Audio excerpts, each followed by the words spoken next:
ഒരു മനോഹരമായിട്ടുള്ള റോസാപ്പൂ എന്ന് പറയുമ്പോൾ അതിന്റെ താഴത്ത് മുള്ളു കണ്ട എന്ന് പറയുന്ന ആൾക്കാരുണ്ടെങ്കിൽ നമുക്കൊന്നും ചെയ്യാൻ പറ്റില്ല. ഞാൻ ആക്ച്വലി ഈ ഒരു ക്വസ്റ്റ്യൻ അവോയ്ഡ് ചെയ്യണം എന്ന് വിചാരിച്ചാണ്. കാരണം നിങ്ങളുടെ പ്രസ് മീറ്റ് നെഞ്ചിന്റെ വിരിവ് വരണകൊണ്ടേ ഒരുമിച്ച് ഒരു വരിയിൽ നടക്കാൻ പറ്റില്ല. എനിക്കൊന്നും ഞാനൊന്നും ആ സമയത്ത് മേ ബി ജനിച്ചിട്ടുണ്ടായിരിക്കില്ല. ഈ ഭദ്രൻ സാറിന്റെ ഒക്കെ ചെറുപ്പമാണെന്ന് ഞാനും ജനിച്ചിട്ടുണ്ടാവില്ല. അങ്ങനെയാണെങ്കിൽ പേഴ്സണലി ഈ സിനിമയ്ക്ക് അങ്ങനെ ഒരു നെഗറ്റിവിറ്റി നമ്മൾ ആഗ്രഹിക്കുന്നില്ല. അല്ല, ചക്രത്തിന് മുന്നേക്കൽ ചക്രം സോറി ലോഹിതദാസ് സോറി ഞാൻ ഉദ്ദേശിച്ച ഈ ഭാരത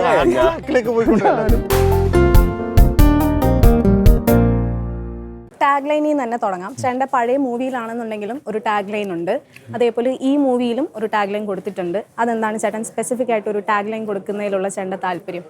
അല്ല, ഇത് ശരിക്കും സ്ക്രിപ്റ്റിൽ വരുന്ന സമയത്ത് അബിൻ എഴുതിയിരിക്കുന്ന മിലൻ കുന്ദേരയുടെ ഒരു കോട്ടാണ് എഴുതിയിരിക്കുന്നത്. അപ്പോൾ അത് വെച്ചിട്ട് നമ്മൾ ആ ട്രെയിലറിൽ വന്ന സാധനമാണെങ്കിൽ അതിൽ ആ കാർഡിൽ ആ ഇൻസിഡൻറ്റ് പറയുന്ന സമയത്ത് അതെത്ര ക്യാച്ച് ആവും, അത് എത്ര മാത്രം നമ്മൾ ഉള്ളിലുള്ള കണ്ടന്റിനെ ഡയറക്റ്റായിട്ട് എങ്ങനെ ഹിറ്റ് ചെയ്യിപ്പിക്കാൻ പറ്റും എന്നത് വെച്ചിട്ടാണ് ഈ ടാഗ് ലൈനൊക്കെ യൂസ് ചെയ്യുന്നത്. ഇത് നിങ്ങൾ പറയുമ്പോഴാണ് ഞാൻ ഇത് ഓർക്കണേ, കഴിഞ്ഞ പടത്തിലുണ്ടായിരുന്നില്ല ഈ പടത്തിൽ. കാരണം ഇത് പോലീസ് ഓഫീസേഴ്സ് ആണ് എനിക്ക് നോട്ട് ചെയ്ത് പറഞ്ഞെന്ന കാര്യം. അതിലിങ്ങനെ ഒരു ടാഗ് ലൈൻ ഉണ്ടായിരുന്നു. ഞാൻ ഈ പടത്തിന്റെ ടാഗ് ലൈൻ മാത്രമേ ഞാൻ എടുത്തിട്ടുണ്ടായിരുന്നുള്ളൂ. പക്ഷെ പഴയ പടത്തിന്റെ ടാഗ് ലൈനും കൂടെ ഉൾപ്പെടുത്തി എനിക്ക് പറഞ്ഞെന്ന അവരാണ്. അവർ ആ രീതിയിൽ അത് നോട്ടീസ് ചെയ്യണം. എനിക്ക് തോന്നുന്നു ഇതിൽ നമ്മൾ ഉപയോഗിച്ചത് ഓർമ്മകൾക്കെതിരെ മറവികൾക്കെതിരെ ഓർമ്മയുടെ പോരാട്ടം എന്നാൾക്കാണ് ഇതിന് നമ്മൾ ആദ്യമായിട്ട് ഉപയോഗിച്ചത്. പിന്നെ ഉള്ളത് വാക്ക് പാലിക്കുന്നത് ജനാധിപത്യ മര്യാദയാണ് എന്നുള്ളത്. അത് സിനിമ കണ്ട് കഴിയുമ്പോഴാണ് അതിൻ്റെ എന്തായിരിക്കും ഇൻഡെപ്ത് നമ്മൾ പറയാൻ ഉദ്ദേശിക്കുന്ന പരിപാടികൾ എന്തൊക്കെയാണെന്നുള്ളത് അപ്പോഴായിരിക്കും കുറച്ചും കൂടി അല്ലേ കണക്ട് ആവും. നെഞ്ചിന്റെ വിരിവ് വരണകൊണ്ടേ ഒരുമിച്ച് ഒരു വരിയിൽ നടക്കാൻ പറ്റില്ല. ഞാൻ ആക്ച്വലി ഈ ഒരു ക്വസ്റ്റ്യൻ അവോയ്ഡ് ചെയ്യണം എന്ന് വിചാരിച്ചാണ്. കാരണം നിങ്ങളുടെ പ്രസ് മീറ്റ് ഞാൻ അവോയ്ഡ് ചെയ്യൂല. ചിലപ്പോൾ എങ്ങനെ എനിക്ക് അടി കിട്ടിയാലോ എന്ന് എനിക്ക് തോന്നിപ്പോയി. കാരണം പ്രസ് മീറ്റിൽ ലൈക്ക് ഈവൻ മീഡിയ കൂടുതലും പറഞ്ഞിട്ടുള്ളതും അല്ലെങ്കിൽ നിങ്ങളുടെ അടുത്ത് ഏറ്റവും കൂടുതൽ ചോദിച്ചിട്ടുള്ള ഒരു ക്വസ്റ്റ്യൻ ആണ് ഇത് മുത്തങ്ങ.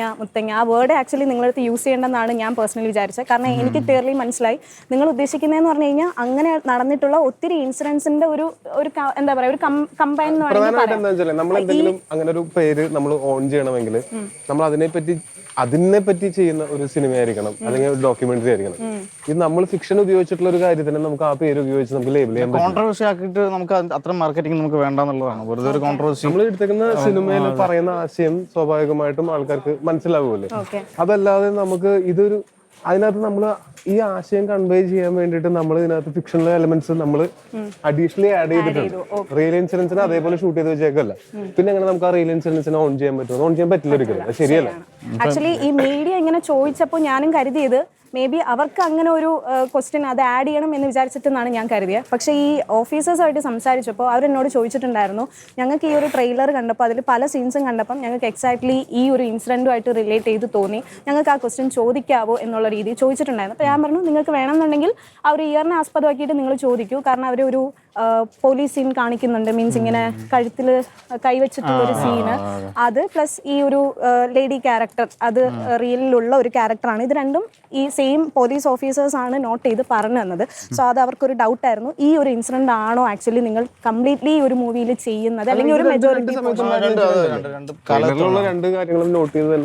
ഇനിയും നമുക്ക് ചില സൂചനകൾ ഇനിയും സിനിമയിൽ കിട്ടിയാൽ നല്ലതാണ്. അങ്ങനെ ആഗ്രഹിച്ച് ചെയ്തല്ലെങ്കിൽ പോലും അത്തരം ഒരു സീൻ വരുമ്പോൾ നമുക്ക് അത് കൊറിയോഗ്രാഫി ചെയ്യുമ്പോൾ ഇന്ന ഇൻസിഡന്റ് എൻ്റെ മനസ്സിൽ വരികയും അതെല്ലാം അഭിനോട് ഡിസ്കസ് ചെയ്ത ശേഷമാണ് നമുക്കത് കൊറിയോഗ്രാഫി ചെയ്യാൻ പറ്റുന്നത്.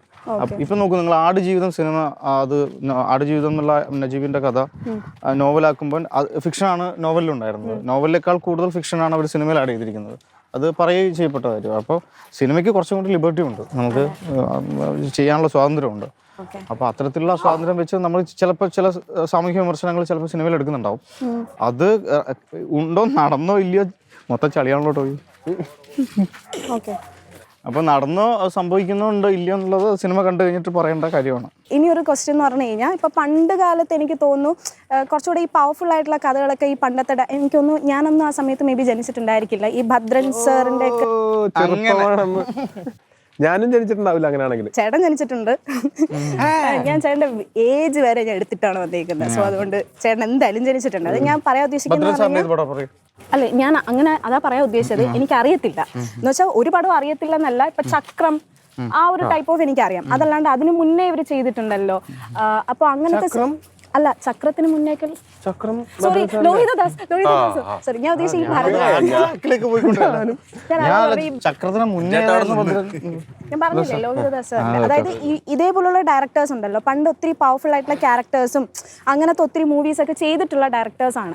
എനിക്കറിയില്ല അന്ന് എത്രത്തോളം അതൊക്കെ ക്വസ്റ്റ്യനിങ് ആയിട്ടുണ്ട് ബാക്ക് ഇൻ ആ ഒരു ഇറയിൽ. പക്ഷെ ഇന്നൊരു മൂവി ഒരു ഡയറക്ടർ ചെയ്യുമ്പോൾ ഒത്തിരി കാര്യങ്ങൾ നോക്കേണ്ടതായിട്ടുണ്ട്. അതായത് ഇങ്ങനെ ചെയ്താൽ ഈ ഒരു വിഭാഗത്തിന് അഫക്റ്റ് ചെയ്യുമോ, അല്ലെങ്കിൽ ഈ ഒരു കാര്യം ചെയ്താൽ ഇവരെ അഫക്റ്റ് ചെയ്യുമോ, അല്ലെങ്കിൽ അഫക്റ്റ് ചെയ്യുമോ ഇല്ലയോ എന്നുള്ളതിനേക്കാളും നെഗറ്റീവ്സ് വരാനാണ് ഏറ്റവും കൂടുതൽ ഒരു പോസിബിലിറ്റി ഉള്ളത്. സോ നിങ്ങൾ അങ്ങനെ ഒരു നെഗറ്റീവ് എന്തെങ്കിലും ഇതിൽ നിന്ന് എക്സ്പെക്ട് ചെയ്യുന്നുണ്ടോ? അതായത് ഇങ്ങനെ വരാൻ സാധ്യത ഉണ്ടായിരിക്കും എന്നുള്ളൊരു പേടി നിങ്ങൾക്കുണ്ടോ?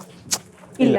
കാര്യം ഇപ്പോൾ എത്ര പോസിറ്റീവായിട്ടുള്ള കാര്യത്തിനെയും ഒരു മനോഹരമായിട്ടുള്ള റോസാപ്പൂ എന്ന് പറയുമ്പോൾ അതിന്റെ താഴത്ത് മുള്ളു വേണ്ട എന്ന് പറയുന്ന ആൾക്കാരുണ്ടെങ്കിൽ നമുക്കൊന്നും ചെയ്യാൻ പറ്റില്ല. അതെ, ആ റോസാപ്പൂവിന്റെ ഭംഗി ആസ്വദിച്ചുകൊണ്ടിരിക്കുമ്പോൾ താഴത്തുണ്ടല്ലോ മുള്ളു ഞാൻ അത് കാണാത്തെന്ന് ചോദിക്കുന്നവരോട് നമുക്കൊന്നും പറയാനില്ല. അപ്പൊ അത് നമുക്ക് എന്തിലും കുറ്റം കണ്ടുപിടിക്കുന്നവരോട് നമുക്കൊന്നും പറയാൻ പറ്റില്ല. അല്ലാത്ത നോർമൽ ആൾക്കാർ ഇവിടെ ഉണ്ടായിരുന്ന സമയത്തല്ലേ ഇതുപോലെ സ്വാതന്ത്ര്യത്തോടെ ഫിലിം മേക്കേഴ്സ് സിനിമ ചെയ്തിട്ടുള്ളതും അതിവിടെ ചർച്ച ചെയ്തിട്ടുള്ളതും ഇപ്പോഴും ചർച്ച ചെയ്യപ്പെടുന്നതും ഒക്കെ. ഓക്കെ, ഈ പ്രണവിനോടാണ് ക്വസ്റ്റ്യൻ. നേരത്തെ പറഞ്ഞിട്ടുണ്ടായിരുന്നു ഒത്തിരി ചലഞ്ചസ് ഒക്കെ എടുത്തിട്ടുണ്ടായിരുന്നു, മീൻസ് ഫിസിക്കലി ഒക്കെ. എന്നിരുന്നാലും ഈ ഒരു ക്യാരക്ടർ അല്ലെങ്കിൽ ഒരു ഓപ്പർച്യൂണിറ്റി എങ്ങനെയാണ് വന്നത്? ഈ ഒരു ഇത്രയും വലിയൊരു ക്രൂ ആയിട്ട് വർക്ക് ചെയ്യാൻ പറ്റിയിട്ടുള്ള ഒരു എക്സ്പീരിയൻസ്, ആ ഒരു ക്യാരക്ടറിന്റെ എന്തെങ്കിലും ചെറിയ രീതിയിലുള്ള ഇൻഫർമേഷനോ അല്ലെങ്കിൽ എന്തെങ്കിലും ഒരു അനുഭവം ഒന്ന് ഷെയർ ചെയ്യാമോ?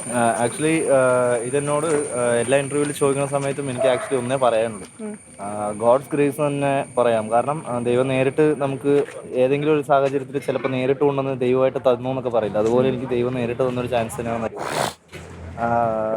ഒരുപാട് വർഷമായി ട്രാവൽ, ഒരു 12 years ഓഫ് ട്രാവലാണ് എൻ്റെ ഇൻസ്പിറേഷനാണ് നിൽക്കുന്നുണ്ട്. സോ ചേട്ടൻ്റെ കൂടെ തന്നെ പടം, അനുരാഗേട്ടൻ്റെ പടത്തിൽ, അനുരാഗേട്ടൻ്റെ ഫിലിമോഗ്രാഫിയിൽ ഒരു പടം നമുക്ക് കിട്ടുക എന്ന് പറയുന്നത് എനിക്ക് ചിന്തിച്ച് പോലും നോക്കിയില്ല.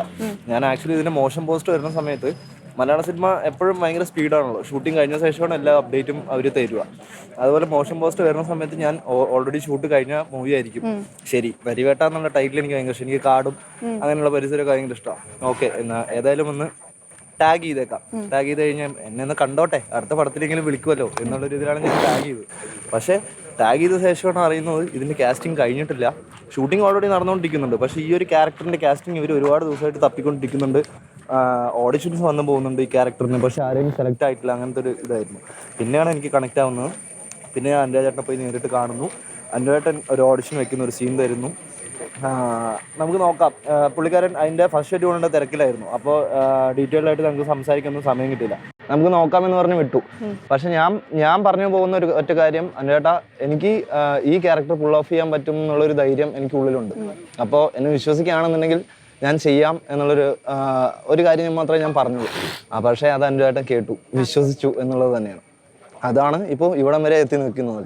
കാരണം എനിക്ക് ഇപ്പോഴും വിശ്വസിക്കാൻ പറ്റുന്നില്ല, ഞാൻ നരിവേട്ടിൽ ടോച്ചേട്ടനോട് ചെയ്തു, ഇങ്ങനെ നമ്മളൊരു ഇൻ്റർവ്യൂ ആയിട്ട് സംസാരിക്കുന്നുണ്ട് എന്നെങ്കിൽ ഇപ്പോഴും വിശ്വസിക്കാൻ പറ്റുന്നില്ല. കാരണം അത്രയും സന്തോഷം നിറഞ്ഞിരിക്കുന്നുണ്ട്. ഈ ഒരു മൂവി എന്ന് പറയുന്നത് ഒരു 4 years ആയിട്ടുള്ള ഒരു പ്ലാനിങ് ആണെന്ന് ഞാൻ കേട്ടിട്ടുണ്ടായിരുന്നു. പ്ലസ് ചേട്ടൻ ഇഷ്ക് ചെയ്യുന്നത് അതിൽ നിന്ന് ഒത്തിരി വർഷങ്ങൾക്ക് മുന്നെയാണ്. ഇടയ്ക്ക് ഒരു പ്രോജക്റ്റ് ഡ്രോപ്പ് ആയി എന്ന് പറഞ്ഞിട്ടുണ്ടായിരുന്നു.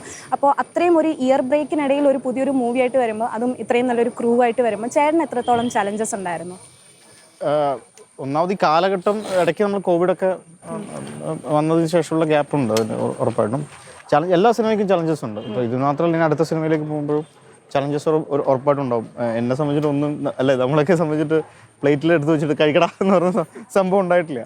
അപ്പം ചലഞ്ചസ് ജീവിതത്തിൻ്റെ ഭാഗമാണെന്ന് വിശ്വസിക്കുന്ന ആളാണ്. അപ്പം നരിവേട്ടയെ സംബന്ധിച്ചിട്ട് ഞാൻ ആദ്യം ചെയ്ത സിനിമയിൽ നിന്നും വ്യത്യസ്തമായി നമ്മൾ നേരത്തെ പറഞ്ഞ പോലെ തന്നെ കുറച്ചും കൂടി വലിയ ക്യാൻവാസിൽ സെറ്റ് ചെയ്യുന്ന വലിയ ക്രൂവിനെ മാനേജ് ചെയ്യേണ്ടി വരുന്ന വളരെ പരിമിതമായ പിന്നെ ബഡ്ജറ്റിൽ നമുക്ക് തീർക്കേണ്ടി വരിക. ആ സിനിമ ആവശ്യപ്പെടുന്നതിനേക്കാൾ കൂടുതൽ ചിലപ്പോൾ നമുക്ക് മാൻ പവറും ബഡ്ജറ്റൊക്കെ വേണ്ടി വരും. പക്ഷേ അത് നമ്മുടെ സിനിമയ്ക്ക് കൂടി ഇൻഡസ്ട്രിക്ക് കൂടി പാകപ്പെടുന്ന രീതിയിൽ ഒരു പ്രൊഡ്യൂസർ ഫ്രണ്ട്ലി കൂടി ആയി ചെയ്യുക എന്നുള്ളതായിരുന്നു ഇതിൻ്റെ ആദ്യത്തെ ചലഞ്ചായിട്ടുണ്ടായിരുന്നത്. അപ്പോൾ ആ ചലഞ്ചിനെ അതിജീവിച്ചത് ഒരു ടീം വർക്ക്, ടോട്ടൽ ടീം എന്ന നിലക്ക് നമ്മൾ ഈ പ്രോജക്റ്റിനെ സമീപിച്ചപ്പോഴാണ് അത് ആ ചലഞ്ചിനെ ഓവർകം ചെയ്യാൻ പറ്റിയത്. നമ്മൾ എന്തെങ്കിലും ഒരു റിയൽ ലൈഫ് ആയിട്ടുള്ള ഒരു ഇൻസിഡൻറ്റ് നടന്നത് നമ്മൾ മൂവിയിലേക്ക് കൊണ്ടുവരുമ്പോൾ അതിന് ഒത്തിരി ക്വസ്റ്റ്യൻസ് സ്വാഭാവികമായിട്ട് വരും. ഇപ്പോൾ എമ്പുരാൻ്റെ കേസിലാണെങ്കിലും വലിയ രീതിയിലുള്ള ബാക്ക്ലാഷ് ഉണ്ടായിട്ടുണ്ടെങ്കിലും എനിക്ക് തോന്നുന്നു ഒരു തരത്തിൽ മൂവിക്ക് അത് ഹെൽപ്ഫുൾ ആയിട്ടുണ്ട് അല്ലേ? അങ്ങനെ ഒരു നെഗറ്റീവ് ഏത് തരത്തിൽ വന്നിട്ടുണ്ടെങ്കിലും ആൾക്കാരിലേക്ക് കൂടുതൽ ആ പടം ഇറങ്ങുകയാണ് ചെയ്യുന്നത്. അപ്പം നെഗറ്റീവ് ഒരു തരത്തിൽ ഒരു പോസിറ്റീവ് ആണെന്ന് നിങ്ങൾ വിചാരിക്കുന്നുണ്ടോ? പക്ഷെ നമ്മൾ പേഴ്സണലി ഈ സിനിമയ്ക്ക് അങ്ങനെ ഒരു നെഗറ്റിവിറ്റി നമ്മൾ ആഗ്രഹിക്കുന്നില്ല. അല്ല, ഞാൻ കോമൺ ആയിട്ട് ചോദിച്ചാണ്. മീൻസ് കോമൺ അത് ആ സിനിമയ്ക്ക് അവരത് നെഗറ്റിവിറ്റി പ്ലാൻ നേരത്തെ ഉണ്ടായിരുന്നുണ്ടാവില്ല. ആൾക്കാർ ഇല്ല, ആൾക്കാരിൽ എത്തിയപ്പോൾ അങ്ങനെ സംഭവിച്ചതാണ്. പക്ഷെ എനിക്ക് തോന്നുന്നു അതിനുശേഷം പടത്തിന് ഭയങ്കര രീതിയിലുള്ള ഒരു എന്താ പറയാ ഒരു റെസ്പോൺസ് റിലീസ് ചെയ്ത സമയം മുതലേ ഉണ്ടായിരുന്നു. ഞാൻ ഇതിന്റെ പ്രൊമോഷന്റെ സമയം മുതൽ ഞാൻ ശ്രദ്ധിക്കുന്നതാണ്.